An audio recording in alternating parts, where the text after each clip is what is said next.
चलो ये जो है ये 12 सितंबर का पेपर लेते हैं हम लोग, सेकंड शिफ्ट का आज सीजीएल का, जिसका पहला क्वेश्चन है the average of squares of first 46 natural numbers. यहाँ पे जैसे ही स्क्वायर बोला तो हम लोगों को n+1 2n+1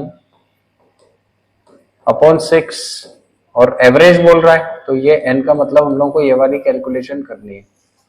चलो तो ये हो जाएगा 47, ये हो जाएगा 93 इंटू 6, 3 से काट लेते हैं तो 31 आ गया और ये 2 आ गया। अब ये कैलकुलेशन हम लोगों को करनी है, तो इसको 47 और इंटू 31 हम लोगों को करना है। ऐसा कर लेते हैं क्योंकि यहाँ पे ये देखो ये सारे के सारे हैं, ठीक है 0.5 है, तो इसको 30 को 15.5 लिख दिया। अब ये 470 हो गया, 0.5 का आधा हो गया, 235 हो गया और ये 23.5 ऐड कर लेंगे। यहाँ पे ये 8.5 आ रहा है, तो ये तो मिल गया हम लोगों को आंसर। बाकी का अगर चेक करना है तो ये 728.5 आ रहा है। तो इस तरीके से कैलकुलेशन को कर लो, आसान रहेगा। नेक्स्ट क्वेश्चन है person borrowed some money on simple, after 4 years he returns 9/5 of the money. 9/5 में ये अमाउंट है, ये हम लोगों का प्रिंसिपल है, तो इंटरेस्ट हम लोगों को 4 का मिल गया। 4 और 5 का मतलब 80% हो गया। अब 80% 4 years में तो अपॉन 4 कर दिया, तो कितना आ गया 20% आंसर आ गया। नेक्स्ट क्वेश्चन है the mark price of an article was it was sold at discount of, discount की रकम बोल रहा है यानी कि 3/20 करना है 180 का, तो 9×27 हम लोगों का आंसर हो जाएगा। नेक्स्ट क्वेश्चन है in triangle DEF the bisector of angle D intersect EF at point N. ये डी है, इसका जो बाइसेक्टर है ये हम लोगों का ईएफ को काटता है एन पे। अच्छा आगे कह रहा है डी इज इक्वल टू 36, ये 36 है, D F is equal to 40 है और ये पूरा जो है ये 38 दिया हुआ है। अच्छा बाइसेक्टर के केस में एंगल बाइसेक्टर अगर होता है हम लोगों का, ये अगर एंगल बाइसेक्टर है तो ये साइड्स के रेशियो के हिसाब से 36:40 हम लोगों का कट जाएगा, तो ये आ गया हम लोग। अच्छा हम लोगों को निकालना है एनएफ, तो एनएफ होगा 40/76 इंटू 38, 220 हो जाएगा, तो आंसर इज 20। चलो नेक्स्ट क्वेश्चन है find the area of sector with an arc length of 44 with substance in central angle of 30 degree. अच्छा तो ये जैसे हम लोगों का ये 30 डिग्री का है तो इसकी 44 दी हुई है, 30 डिग्री जो है 1/12 ही तो हो जाएगा, 1/4 पार्ट। तो यहां से हम लोगों को पूरा सर्कमफेरेंस जो मिल गया ये 44 इंटू 12 का मिल गया। अब कंडीशन अपन लोगों की क्या होती है, जब ये 22 का होता है तो ये 7 होता है, तो 22 में हमने 24 का गुणा किया होगा तो इसमें भी हमारा इंटू 24 हो गया, तो ये आ गया डायमीटर, यानी कि रेडियस आ गया 12 इंटू 7। अब एरिया अगर हम लोग लेंगे तो 22/7 पाई इंटू आर स्क्वायर। अब सेक्टर का निकालना है तो ये 1/12 ही कट गया, 12×7 22 इंटू 84, इसका मतलब 168 और 168, तो 1848 आंसर हो जाएगा। अगला क्वेश्चन है MN24 है, M16 से 16 और 8 है यार, तो M की वैल्यू तुम यहाँ पे 16 ले लो, इसकी वैल्यू 8 ले लो, तो 0 + 0 0 हो जाएगा। नेक्स्ट क्वेश्चन है ट्रिग्नोमेट्री का सॉल्व द फॉलोइंग, इसको आपस में करके नीचे 1 - cos² थीटा आ जाएगा, ऊपर 2 हो जाएगा, तो नीचे हम लोगों को sin² थीटा मिल जाएगा जो कि आगे 2 cosec² थीटा हो जाएगा। A thief pursued by policeman was 150 metre at 150 metre है, ये स्पीड्स दी हुई है रेशियो, तो यहाँ से रिलेटिव स्पीड हम लोगों को अगर हम 5x एंड 4x ले लें तो x की रिलेटिव स्पीड हो गई ये, यहाँ से ये टाइम आ गया हम लोगों का। अब ये कह रहा है how far distance in metres could the thief go before he is caught, तो चोर की चाल 4x है, तो 4x upon x into 4x कर दिया, 15 4 600 मीटर का हम लोगों का डिस्टेंस आ गया। नेक्स्ट क्वेश्चन है ratio between male and female members in club is 2:3, if the number of male members is increase by 200 ratio becomes 5:6, तो फीमेल तो हम लोगों की 5:6 है ना यहाँ पे, और यहाँ पे 2:3 और फीमेल चेंज नहीं हुई है, तो इस 3 को अगर हम लोग 6 बना लें तो ये कितना हो जाएगा, ये 4 हो जाएगा, तो मेल हमारा 1 बढ़ा है। अब how many female members are there in the club, तो 1 है, तो फीमेल हम लोगों की 6 है, तो 1 की जगह पे हम लोगों का क्या है 200, तो इंटू 200 कर दिया, तो 6 इंटू 200 के हिसाब से 1200 हम लोगों को फीमेल्स मिल गई। चलो नेक्स्ट क्वेश्चन है, ये तो जाना पहचाना क्वेश्चन है, 7 थीटा है।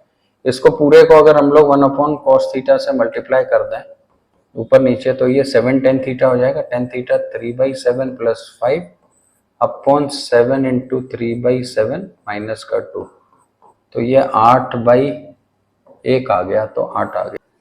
नेक्स्ट क्वेश्चन है, 2 pipes A and B can fill in 48 and 66 if both are pipes opened simultaneously, then after how many minutes should pipe be closed so that tanks filled in 32 minutes।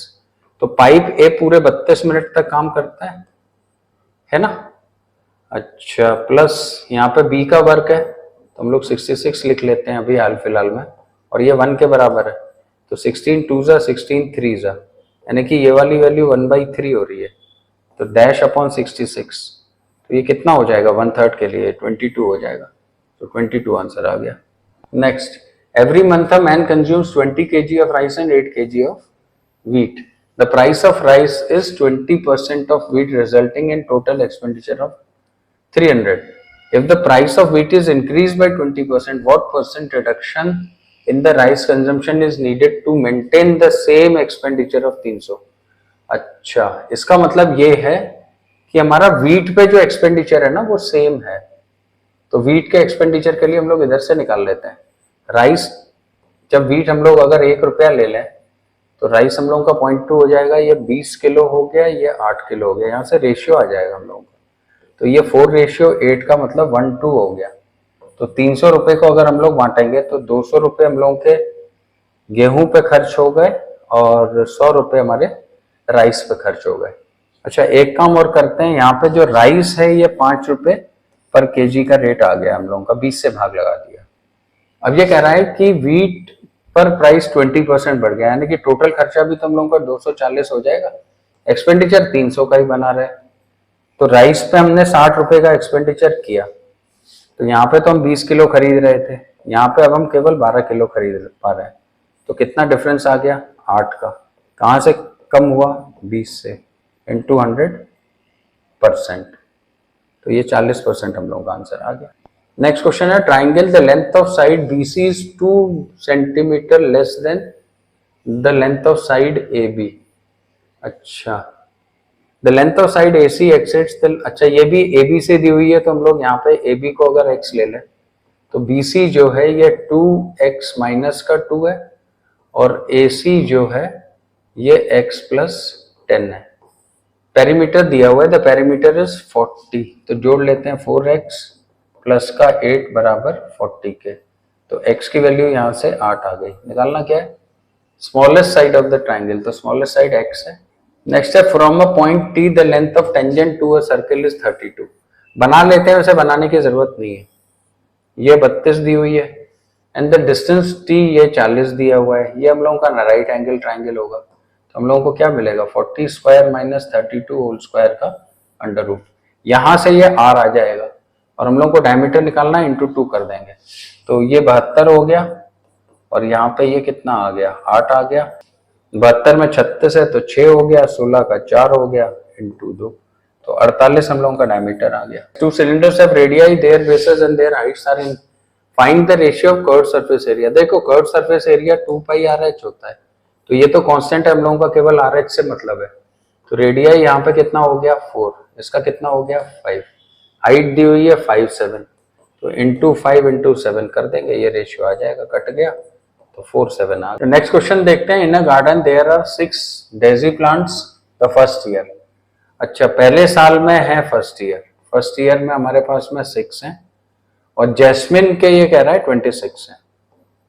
अब इसके बाद में कह रहा है and loses 2 each year, तो हर साल अगर फर्स्ट ईयर के बाद का हम लोग देखें तो यहाँ पे ये नहीं, फिर दोबारा। नेक्स्ट क्वेश्चन है, in a garden there are 6 daisy plants the first year, each year a gardener adds 3 new plants, he has 26 jasmine plants first year and loses each year 2।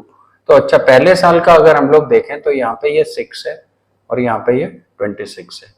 अब यहाँ पे हर साल ऐड होता है हम लोगों का, तो हमने ये 3n कर दिया, देखते हैं नंबर ऑफ ईयर्स, और यहाँ पे 2 रिड्यूस होता है तो 2n, लास्ट की equal to the number of adjustments, तो हमने दोनों की कंडीशन को इक्वेट कर दिया। ये हो गया 5n इज इक्वल टू 20, तो n आ गया हम लोगों का 4। अब ये कह रहा है कि आफ्टर द फर्स्ट ईयर, तो 4 ईयर्स आंसर हो जाएगा हम लोगों का। नेक्स्ट क्वेश्चन है cot to the power 4 theta minus cot five. अच्छा, नेक्स्ट क्वेश्चन है cot to the power 4 5 minus cot square 5 is equal to 1। तो यहाँ पे ये वाली वैल्यू इसने निकलवाई है, इसको जरा इधर ट्रांसफर कर लेते हैं और थीटा ले लेते हैं, कोई फर्क नहीं पड़ता है। cot स्क्वायर थीटा, तो ये cot की पावर 4 थीटा हम लोगों को मिल रहा है, ये हम लोगों को मिलेगा कोसेक स्क्वायर थीटा बराबर cot की पावर 4 थीटा। तो यहां से हम लोगों को कोसेक थीटा बराबर cot स्क्वायर थीटा मिल रहा है, ठीक है ना।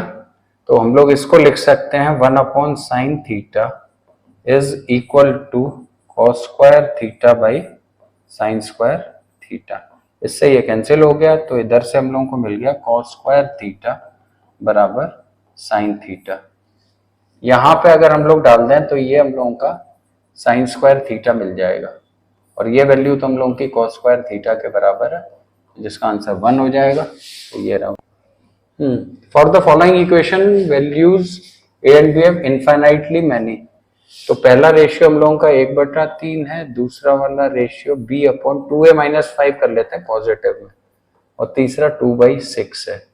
इन दोनों को अगर हम लोग कंपेयर करते हैं तो a की वैल्यू हम लोग को 1 मिल गई, यहाँ पे हमने 1 डाल दी, तो b/-3 बराबर 1/3। तो b की वैल्यू -1 आ गई। निकालना क्या है, ए बी की वैल्यू निकालनी है, तो ये आ गया। तो यहाँ पर ये वाला वीडियो खत्म होता है, नेक्स्ट वीडियो में फिर मिलेंगे।